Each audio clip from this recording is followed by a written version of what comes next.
मेरा नाम शिवधर सिंह है। मैं श्रीमती इंदिरा गांधी राजकीय स्नातकोत्तर महाविद्यालय लालगंज मिर्ज़ापुर में समाजशास्त्र विषय में सहायक आचार्य हूँ। आज मैं चर्चा करूँगा भारतीय संविधान की प्रस्तावना के ऊपर। भारतीय संविधान की प्रस्तावना की शुरुआत होती है संविधान सभा के द्वारा, जब संविधान सभा की पहली बैठक होती है 9 दिसंबर 1946 को, और कुछ दिनों बाद यानी 13 दिसंबर 1946 को पंडित जवाहरलाल नेहरू जी के द्वारा उद्देश्य संकल्प प्रस्ताव पेश होता है, जिसे 22 जनवरी 1947 को स्वीकार कर लिया जाता है और 26 नवंबर 1949 को संविधान सभा के द्वारा अपना लिया जाता है तथा 26 जनवरी 1950 को इसे लागू कर दिया जाता है।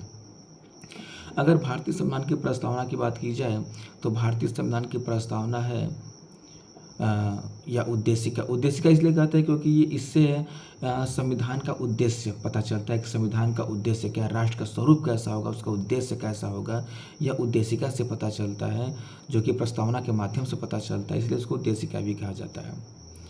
प्रस्तावना का स्वरूप इस प्रकार है कि हम भारत के लोग भारत को एक संपूर्ण प्रभुत्व संपन्न समाजवादी पंथनिरपेक्ष लोकतंत्रात्मक गणराज्य बनाने एवं इसके समस्त नागरिकों को सामाजिक आर्थिक राजनीतिक न्याय विचार अभिव्यक्ति विश्वास धर्म और उपासना की स्वतंत्रता प्रतिष्ठा और अवसर की समता प्राप्त कराने के लिए तथा उन सब में व्यक्ति की गरिमा और राष्ट्र की एकता और अखंडता सुनिश्चित करने वाली बद्धता बढ़ाने के लिए दृढ़ संकल्प होकर अपनी इस संविधान सभा में आज तारीख 26 नवंबर 1949 को एतद द्वारा इस संविधान को अंगीकृत अधिनियमित और आत्मार्पित करते हैं।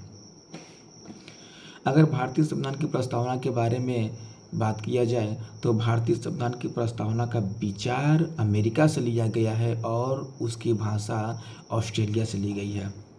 अभी तक भारतीय संविधान की प्रस्तावना में केवल एक बार संशोधन हुआ है, जो कि तत्कालीन सरकार श्रीमती इंदिरा गांधी जी के द्वारा 1976 में हुआ था, आपातकाल के समय में हुआ था।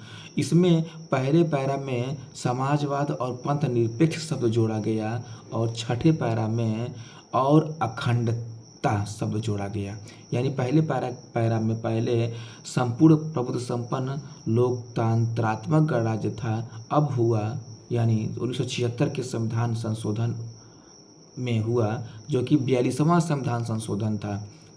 इसमें संशोधन के पश्चात हो गया कि संपूर्ण प्रभुत्व संपन्न समाजवादी पंथ निरपेक्ष लोकतंत्रात्मक गणराज्य, और छठा पैरा में एकता और अखंडता हो गया।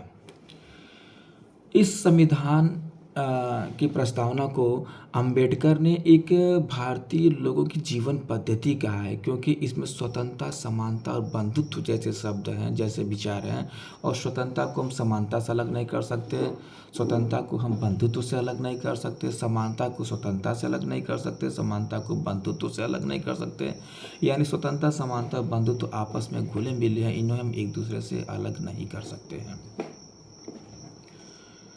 अब हम ये बात करते हैं कि जो भारतीय संविधान की प्रस्तावना है वह मूलतः 3 खंडों में विभक्त हम उसको कर सकते हैं। पहला है संविधान के स्रोत, दूसरा है संविधान प्रस्तावना का स्वरूप, और तीसरा है उद्देश्य। प्रस्तावना संविधान के स्रोत के रूप में है और इसके अंतर्गत आता है हम भारत के लोग, यानी संविधान का स्रोत क्या होगा, भारत की जनता होगी। हम भारत के लोग के द्वारा ही संविधान सभा का निर्माण हुआ है और हम भारत के लोग, यानी शासन कौन करेगा, हम करेंगे, भारत के लोग करेंगे, भारत के लोग के द्वारा ही संविधान सभा का निर्माण किया गया है, प्रस्तावना का निर्माण किया गया है। तो हम इसमें पहला शब्द हम भारत के लोग। और अगर स्वरूप की बात की जाए तो इसके स्वरूप हैं संपूर्ण प्रभुत्व संपन्न समाजवादी पंथ निरपेक्ष लोकतंत्रात्मक और गणराज्य शब्द। संपूर्ण प्रभुत्व संपन्न का तात्पर्य है कि जो भारत का संविधान होगा वह प्रभुत्व संपन्न होगा, संपूर्ण रूप से प्रभुत्व संपन्न होगा, यानी आंतरिक और बाहरी रूप से हम प्रभुत्व संपन्न होंगे। हम किसी विदेशी शासक या विदेशी शासन के अधीन नहीं होंगे। बाहरी रूप से भी प्रभुत्व संपन्न होंगे, अर्थात हम किसी विदेशी क्षेत्र का अधिक्रमण कर सकते हैं और संविधान की सीमा के दायरे में अपने किसी क्षेत्र को हम विदेशी क्षेत्र को सौंप भी सकते हैं। तथा आंतरिक रूप से भी हम प्रभुत्व संपन्न हैं, यानी कार्यकारी, विधायिका, न्यायपालिका, प्रशासक, इन सब के अंतर्गत, इन सब के द्वारा हम प्रभुत्व संपन्न हैं और हम किसी के अधीन नहीं हैं। हम अपने नियम, कायदे, कानून स्वयं बनाते हैं और स्वयं ही लागू करते हैं। दूसरा है समाजवादी शब्द। यह समाजवादी शब्द मार्क्स के समाजवाद से थोड़ा सा अलग है। मार्क्स ने कहा था कि पूंजीवाद की समाप्ति होगी और समाजवाद आएगा। पूंजीवाद में क्या होता है कि उत्पादन के साधनों पे सबका स्वामित्व नहीं होता है, बल्कि पूंजीपतियों का स्वामित्व होता है, मजदूरों का शोषण करता है। जब संघर्ष होता है तो संघर्ष के फलस्वरूप समाजवाद आएगा और उत्पादन के साधनों पर सबका समान स्वामित्व होगा, सबका समान अधिकार होगा। लेकिन हमारे यहाँ भारत में जो समाजवाद है वह गांधीवादी समाजवाद है। वह संघर्ष की बात नहीं करता है, बल्कि एकता, अखंडता, समानता के द्वारा समाजवाद लाने का प्रयास करता है।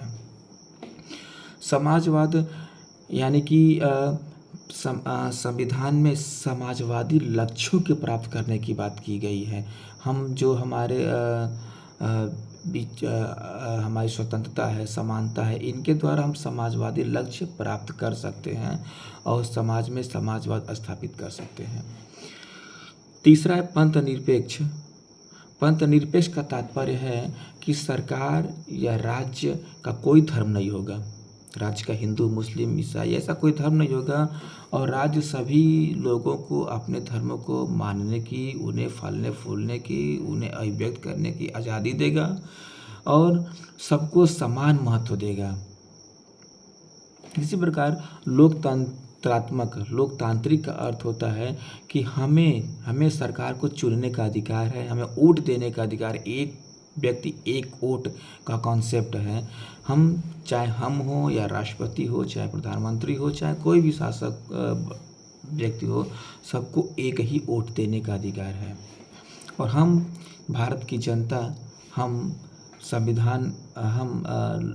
लोकतांत्रिक एक सरकार चुन सकते हैं, चुनने का हमें अधिकार है।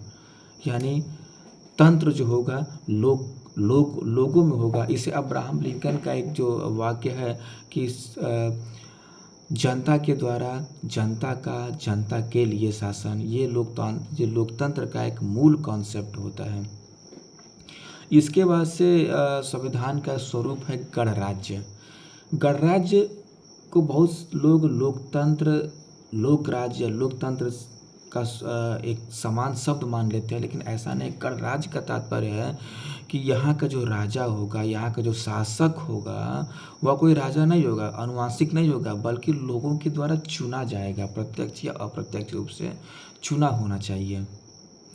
वह लोगों का प्रतिनिधि के रूप में होना चाहिए, न कि अनुवांशिक रूप में होना चाहिए। ऐसा नहीं कि कोई शासक हो फिर उसके बाद उसका पुत्र, ऐसा कोई अनुवांशिक शासक नहीं होगा, बल्कि लोगों के द्वारा, जनता के द्वारा चुनी हुई सरकार,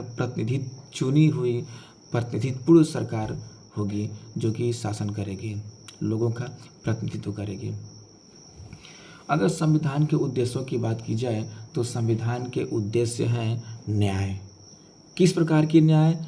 सामाजिक, आर्थिक, राजनीतिक न्याय की बात की गई है। यानी सबको सामाजिक न्याय मिलेगा, आर्थिक रूप से न्याय मिलेगा और राजनीतिक न्याय। सामाजिक न्याय का मतलब होता है कि किसी को भी धर्म, मूल, वंश, लिंग, जन्म स्थान के आधार पे विभेद नहीं किया जाएगा। सबका समान अधिकार होगा, सब में समानता होगी। आर्थिक रूप से हम किसी भी लोगों में विभेद नहीं करेंगे, महिला पुरुष में विभेद नहीं करेंगे। हम सबको स्वावलंबन बनाएंगे, स्वावलंबी बनाने का प्रयास करेंगे, सबको आर्थिक आज़ादी दी जाएगी। और राजनीतिक न्याय से तात्पर्य है कि अब जनता स्वयं, कोई भी व्यक्ति चुनाव लड़ सकता है, कोई भी व्यक्ति अपने वोट का प्रयोग कर सकता है और कोई भी व्यक्ति जो होती है, यानी जो शासन होगा वह लोकतांत्रिक होगा, वह विकेंद्रीकृत शासन होगा, लोगों में शासन होगा। किसी भी व्यक्ति में विभेद नहीं किया जाएगा राजनीतिक आधार पर। फिर है स्वतंत्रता। स्वतंत्रता के अंतर्गत विचार, अभिव्यक्ति, विश्वास, धर्म और उपासना की स्वतंत्रता है। हमें अपने विचार व्यक्त करने की स्वतंत्रता है, हमें अपनी अभिव्यक्ति की स्वतंत्रता है, हमें अपना विश्वास बनाए रखने की स्वतंत्रता है कि हम किस धर्म में विश्वास करते हैं, किस देवता में विश्वास करते हैं, हमें उपासना की स्वतंत्रता है। इसके बाद से समता आता है, यानी प्रतिष्ठा और अवसर की समता। हम अपनी प्रतिष्ठा बनाए रख सकते हैं, हमें अपनी प्रतिष्ठा की समता, सबकी समान प्रतिष्ठा है, हर एक व्यक्ति की प्रतिष्ठा समान है, सबको समान अवसर दिया जाना चाहिए। फिर एकता और अखंडता की बात होती है, राष्ट्र की एकता की बात होती है, राष्ट्र की एकता की बात की गई है। देखिए, भारतीय संविधान भारत में बहुत सारी विभिन्नता है, धार्मिक आधार पे है, भौगोलिक आधार पे है, भाषा आधार पे है, जातिगत आधार पे है, लेकिन इन सब में उन लोगों में एकता स्थापित है। अखंडता का तात्पर्य है कि भारत अखंड है, भारत को हम लोग तोड़ नहीं सकते हैं। और इसके बाद से बंधुत्व की बात की गई है। बंधुत्व का तात्पर्य है कि समान भाईचारा, बंधुत्व की भावना, मेल मिलाप की भावना। ये भारतीय संविधान के कुछ मूल तत्व हैं जो कि संविधान के स्वरूप की बात करते हैं। ये संविधान के प्रस्तावना के द्वारा ही निर्धारण होता है। और एक चीज़ और है कि प्रस्तावना संविधान का हिस्सा है कि नहीं है, इस पर कुछ विभेद है। बेरुबारी में सुप्रीम कोर्ट ने कहा था कि प्रस्तावना संविधान की हिस्सा नहीं है, लेकिन केशवानंद भारती एवं केरल राज्य में संविधान ने सुप्रीम कोर्ट ने कहा है कि नहीं, उच्चतम न्यायालय ने कहा कि नहीं, प्रस्तावना भी संविधान का भाग है। प्रस्तावना, अगर संविधान में किसी चीज़ में हम अस्पष्टता आ जाती है तो प्रस्तावना के द्वारा ही हम उसे दूर करने की कोशिश करते हैं। प्रस्तावना में जो प्रस्तावना की मूल भावना है, उसी के द्वारा हम उस शब्द को, अस्पष्ट शब्द को स्पष्ट करने का प्रयास करते हैं। धन्यवाद।